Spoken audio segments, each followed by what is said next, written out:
అందరికీ నమస్కారం. ABN RK గారు తెలంగాణ సీఎం రేవంత్ రెడ్డి గారు రానున్న రాజకీయాల్లో కీలక మార్పులు చేయబోతున్నట్టు కూడా కొన్ని వ్యాఖ్యలు అయితే చేశారు. సో ఒకసారి వాటి గురించి డిస్కస్ చేసే ప్రయత్నం చేద్దాం. ప్రస్తుతం స్టూడియోలో జర్నలిస్ట్ శేషరావు గారు ఉన్నారు. వెల్కమ్ చెప్దాం. Hello sir. హలో సార్, ఇప్పుడు ఈ కామెంట్స్ ఎలా చూడొచ్చు అంటారు? చాలా కాలం తర్వాత రాధాకృష్ణ గారు తన కొత్త పలుకు అనేటువంటి టైటిల్ తోటి ఆర్కే వీకెండ్ విత్ ఆర్కే కార్యక్రమంలో భాగంగా ఆయన ఒక ఆర్టికల్ రాస్తుంటారు. ఈ ఆర్టికల్లో తెలంగాణ గురించి రాశారు.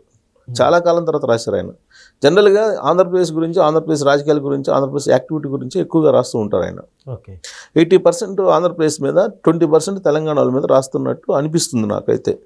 ఇది ఆర్కే వీకెండ్ విత్ ఆర్కే అని. అయితే ఈసారి రాసినటువంటి ఆర్టికల్లో చాలా డెప్త్గా రాశారు. ఏది తెలంగాణ పాలిటిక్స్, రేవంత్ రెడ్డి అలాగే కేసీఆర్ గారి మధ్య నడుస్తున్నటువంటి ఒక ప్రచ్ఛన్న యుద్ధం, దీని గురించి ఆయన టచ్ చేశారు. బాగా టచ్ చేశారు. ఎందుకు టచ్ చేశారంటే కేసీఆర్ గారు బాగా క్లోజు. ఎవరికి? రాధాకృష్ణ గారికి. ఎంత క్లోజ్ అని అంటే ఒరే అనుకున్నంత క్లోజ్ అట వాళ్ళిద్దరు. అది ఇంటర్వ్యూలోనే చెప్పారు. ఎవరు చెప్పారంటే కేసీఆర్ గారే చెప్పారు. ఆయన ఇంటర్వ్యూలోనే ఓపెన్ హార్ట్తో ఆర్కే అనేటువంటి కార్యక్రమం ఉంది, టీవీలో వస్తుంటుంది.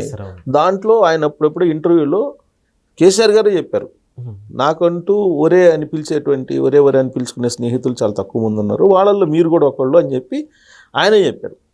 కాబట్టి వాళ్ళిద్దరి మధ్య అంత క్లోజ్ ఉంది కాబట్టి కేసీఆర్ గారి మనస్తత్వం ఏంటి, కేసీఆర్ గారు ఎలా వ్యవహరిస్తారు, ఇవన్నీ ఆయనకి తెలుసు. అందుకే రాయగలిగారేమో అనిపిస్తుంది. అలాగే రేవంత్ రెడ్డి గారి గురించి అందరికీ తెలుసు. ఇప్పుడు సమకాలీన జర్నలిస్టులకు కూడా రేవంత్ రెడ్డి గారు ఏంటి అనేది తెలుసు. వీళ్ళిద్దరి నాయకత్వాన్ని, వీళ్ళిద్దరి మనస్తత్వాలని, వీళ్ళిద్దరూ వాడేటువంటి భాషని ఈ మధ్యకాలంలో, తర్వాత వీళ్ళిద్దరూ చేసినటువంటి విధానపరమైన నిర్ణయాలు, వీటన్నిటిని కూడా టచ్ చేస్తూ రాశారు ఆయన. దాంట్లో ఒక ఇంపార్టెంట్ పాయింట్ నాకు అనిపించింది ఏంటంటే, అంతకుముందు ఆంధ్రప్రదేశ్లో ఉండేటువంటి కల్చరు ఏదంటే, ఏం కల్చర్ అంటే ఆయన ఒక పదాన్ని ఉపయోగించారు. ఏంటంటే మాట్లాడుకునే భాష ముతక భాష అనేది. ముతక భాష అంటే ఏం లే, మన పల్లెటూరులో అంతకుముందు గతంలో చదువుకోని అటువంటి వాళ్ళు ముతక భాష మాట్లాడుతూ ఉంటారు. ఆ ముతక భాష కొంచెం వినటానికి కొద్దిగా ఇబ్బందిగా ఉంటుంది. బట్ అక్కడ నడిచిద్ది, పల్లెటూరులో నడుస్తుంది. కానీ పత్రికా భాషలో కానీ, లేదంటే మీడియా సమావేశాల్లో కానీ, లేదంటే బహిరంగ సభల్లో కానీ నడవదు కదా. కానీ అలాంటి ముతక భాషను వాడుతున్నారు ఇద్దరు. వాళ్ళిద్దరే కాదు, కేటీఆర్ గారు కూడా వాడుతున్నారు అని చెప్పి కేటీఆర్ గారిని కూడా చురకలు వేశారు ముతక భాషని. అంటే ఈ మధ్యకాలంలో ముతక భాష అనేది తెలంగాణకి డంప్ అయింది ఆంధ్రప్రదేశ్ నుంచి. అంతకుముందు ఆంధ్రప్రదేశ్లో ఉండేది. 2019 నుంచి 2024 మధ్యలో ఆంధ్రప్రదేశ్లో ఉండేది. ఆ ముతక భాష ఏంటంటే కొడాలి నాని గారు మాట్లాడటం, తర్వాత వల్లభనేని వంశీ ఆయన మాట్లాడటం, వీళ్ళందరూ మాట్లాడే భాష, రోజా గారు మాట్లాడే భాష, ఇవన్నీ కూడా దాన్ని ముతక భాష, వినరా అనేటువంటి పదాలతోటి అనేది ఒక ఒపీనియన్. అలాంటి భాష ఇప్పుడు అక్కడ వినిపించట్లా. ఎందుకంటే అధికార పక్షంలో ఉండేటువంటి వాళ్ళు మాట్లాడట్లా. ప్రతిపక్షంలో ఉండేటువంటి వాళ్ళు రపరప అంటున్నారు, నరికేస్తాం అంటున్నారు, పొడి చేస్తాం అంటున్నారు, ఇవి అంటున్నారు తప్పితే అధికార పక్షంలో ఉండేటువంటిది వినపట్ల. ఎప్పుడైనా అధికార పక్షం కూడా అలానే మాట్లాడారు అనుకో, అప్పుడు ప్రతిపక్షంలో కూడా మాట్లాడతారు. అప్పుడు రెండు చేతులు కలిస్తే చప్పుడు అవుతుంది. కానీ ఇక్కడ అధికార పక్షం అక్కడ సమయం పాటిస్తుంది. అందువల్ల ప్రతిపక్షం కూడా ఎంత మాట్లాడినా వేస్ట్ అని చెప్పి వాళ్ళు కూడా సైలెంట్ అయిపోతున్నారు ఈ మధ్యకాలంలో. సో అలాంటి ముతక భాష ఇప్పుడు ఇక్కడ వినపడుతుంది. కేసీఆర్ గారు మన ప్రెస్ మీట్ పెట్టి, సీనియర్ పొలిటీషియన్ ఆయన కేసీఆర్ గారు, ఆయన రేవంత్ రెడ్డి గారిని ఎలా మాట్లాడారో అన్పార్లమెంట్ వర్డ్స్ తోటి మనం చూస్తున్నాం. దానికి ధీటుగా ఇంకొక 4 మాటలు యాడ్ చేసి రేవంత్ రెడ్డి గారు ఆయన్ని మాట్లాడారు. దాన్నే ముతక భాష అంటారు. కేటీఆర్ గారు అయితే మరీ దారుణంగా మాట్లాడారు. ముఖ్యమంత్రిని పట్టుకొని వాడు వీడు అని చెప్పి ముఖ్యమంత్రిని పట్టుకొని గందరగోళంగా మాట్లాడారు. అసెంబ్లీ కదా, మన ప్రెస్ మీట్ పెట్టి మాట్లాడారు. అసెంబ్లీలో అట్లా అంటే బహిష్కరిస్తారు. అది అసెంబ్లీలో మాట్లాడరు, బయట బహిరంగ సభల్లో ఇటు మాట్లాడతారు. సరే మాట్లాడి గందరగోళంగా మాట్లాడారు. ఆయన ఏదో గుంటూరులో నేను చదువుకున్నట్టు తప్పు అయితే ఆయన భీమవరం నుంచి అల్లుడిని తీసుకొచ్చుకున్నాడు రేవంత్ రెడ్డి గారు. మరి ఆయన్ని భీమవరం బుల్లుడు అనాలా? ఇప్పటివరకు చిట్టినాయుడు అన్నాను, చిట్టినాయుడు బదులు ఇప్పుడు భీమవరం బుల్లుడు అనాలా? అని చెప్పి గందరగోళంగా మాట్లాడారు ఆయన. అంటే అంతవరకు మాట్లాడడం బాగానే ఉంది సెటరిక్గా, ఓకే. కానీ దానికంటే మించి కొన్ని పదాలు వాడాడు ఆయన. ఇది అంటులదో, ఇప్పుడు అమెరికా పోయి అంటులదో తప్పింది, నేను అంటులదో నిజమే అని చెప్పి ఒప్పుకున్నాడు కేటీఆర్ గారు. ఓకే. అదే కదా చెప్పింది రేవంత్ రెడ్డి గారు కూడా. అమెరికా కల్చర్ అది, అమెరికా కల్చర్లో నేను అది చేసిన తప్పైంది ఇది చెప్తుంటాడు, అది ఇదని చెప్పి మాట్లాడుతూ, ఆయనలాగా నేను పెయింట్లు వేసుకోలేదు, రోడ్ల వెంట నేను పెయింట్లు వేసుకొని బతకలేదు, నాది రిచ్ అన్నట్టుగా ఆయన చెప్పాడు.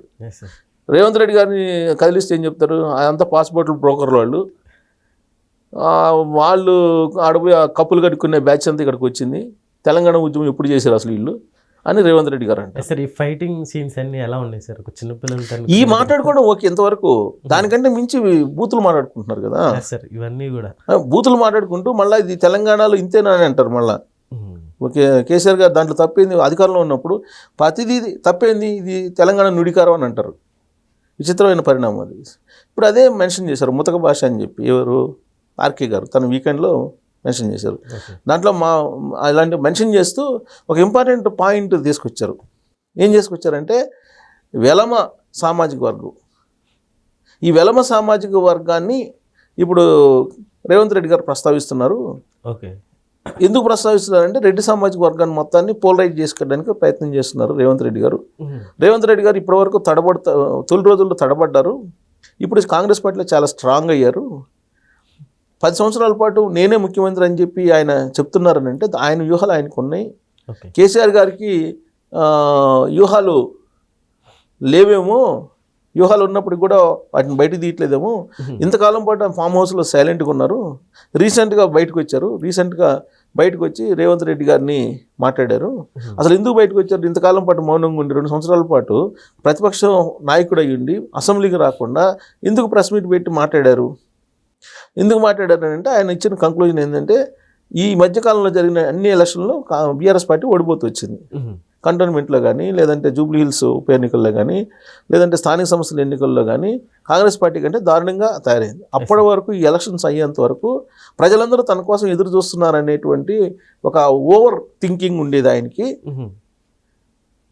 అని చెప్పి రాసుకుంటూ వచ్చి ఆ ఓవర్ థింక్ వల్లే ఇతను ఇలా అయ్యాడు. రేవంత్ రెడ్డి చాలా స్ట్రాంగ్ అయ్యాడు. ఇప్పుడు గ్రేటర్ హైదరాబాద్ ఎలక్షన్ కూడా సిద్ధం అవుతున్నాడు. సో మరింత స్ట్రాంగ్ అవుతున్నాడు రేవంత్ రెడ్డి. సో అది వెలమలు రాండి, మీరు రాండి, మీరు మొత్తం వెలమలందరూ కలుసుకొని మీరు రాండి చూసుకుందాం అని చెప్పి అంటున్నాడు. సో అక్కడ ఆ మాట అనటం వెనుక చాలా లాజిక్ ఉంది రేవంత్ రెడ్డి గారిది. అంతేకాకుండా ఈ మధ్యకాలంలో బీసీ కులగణన చేశారు. ఈ బీసీ కులగణన చేసిన తర్వాత బీసీలు ఎంతమంది మాత్రమే చెప్పారు, కానీ బీసీల్లో ఎవరెవరు ఎంతమంది అంటే గౌడ్లు ఎంతమంది, లేదంటే యాదవులు ఎంతమంది, మిగతా వాళ్ళు ఉంటారు. బీసీలో చాలా కులాలు ఉన్నాయి, దాదాపు 60-70 కులాలు ఉన్నాయి, ఉపకులాలు. సో బీసీలో ఆ కులాలు ఏ కులానికి ఎంత అనేది ఎక్కడ మెన్షన్ చేయలేదు, సీక్రెట్ పెట్టాడు. అదే కర్ణాటకలో ఏ ఉపకులాలు ఎవరు ఎంత అనేది బయట పెట్టగానే బీసీల మధ్యనే ఇప్పుడు గొడవ స్టార్ట్ అయింది అక్కడ. అలాంటిది ఇక్కడ స్టార్ట్ కాకుండా సీక్రెట్గా పెట్టి ఒకవైపు బీసీలు లాక్కున్నాడు కాంగ్రెస్ పార్టీ వైపు, ఇంకొక వైపు రెడ్డి సామాజిక వర్గాన్ని, బీఆర్ఎస్ పార్టీలో ఉండే రెడ్డి సామాజిక వర్గాన్ని కూడా పోలరైజ్ చేసుకునే ప్రయత్నం చేస్తున్నారు. ఒకప్పుడు క్యాబినెట్ ఆయనకి సహకరించలేదు, ఇవాళ క్యాబినెట్లో ఉండేటువంటి సీనియర్స్ కూడా ఆయనకి సహకరిస్తున్నారు. కాబట్టి రేవంత్ రెడ్డి పై చేయగల నిలిచాను, రాబోయే 10 సంవత్సరాల్లో నేనే సీఎం అని చెప్పి ఆయన ఎందుకు అంటున్నాడంటే అది కేసీఆర్ గారి ఒక రకమైనటువంటి ఓవర్ థింకింగ్ అనేటువంటి యాంగిల్ మాట్లాడారు. సో అందుకే వెలమ అనేటువంటి కాన్సెప్ట్ని తీసుకొని రాబోయే రోజుల్లో సామాజిక ఈక్వేషన్, సామాజిక అంశాన్ని తీసుకొని రేవంత్ రెడ్డి గారు పెద్ద రాజకీయ గేమ్ ఆడబోతున్నారు అనేటువంటి అలర్ట్నెస్ని ప్రకటించారు ఆర్కే గారు చూసించారు. అంటే తెలంగాణలో ఏం జరగబోతుంది రాబోయే రోజుల్లో అనే దాని మీద ఆయన మెన్షన్ చేశారు. వెలమ సామాజిక వర్గం అనే దాన్ని ఎంత వీలుంటే అంత హైలైట్ చేస్తే రెడ్డి సామాజిక వర్గం బీఆర్ఎస్ పార్టీ నుంచి కాంగ్రెస్ పార్టీలోకి వస్తుంది అనేటువంటి ఆలోచనతోటి చేస్తున్నారు. ఇంకొకవైపు బీజేపీ కాంగ్రెస్ పార్టీకి పడకపోయినప్పటికి కూడా రాష్ట్ర అభివృద్ధి కోసం బీజేపీ తోటి కూడా కలిసి నడుస్తూ రేవంత్ రెడ్డి గారు తెలంగాణ రాష్ట్రాన్ని అభివృద్ధి చేస్తున్నారు అనేటువంటి విషయాన్ని ఆయన మెన్షన్ చేశారు. Okay sir, thank you.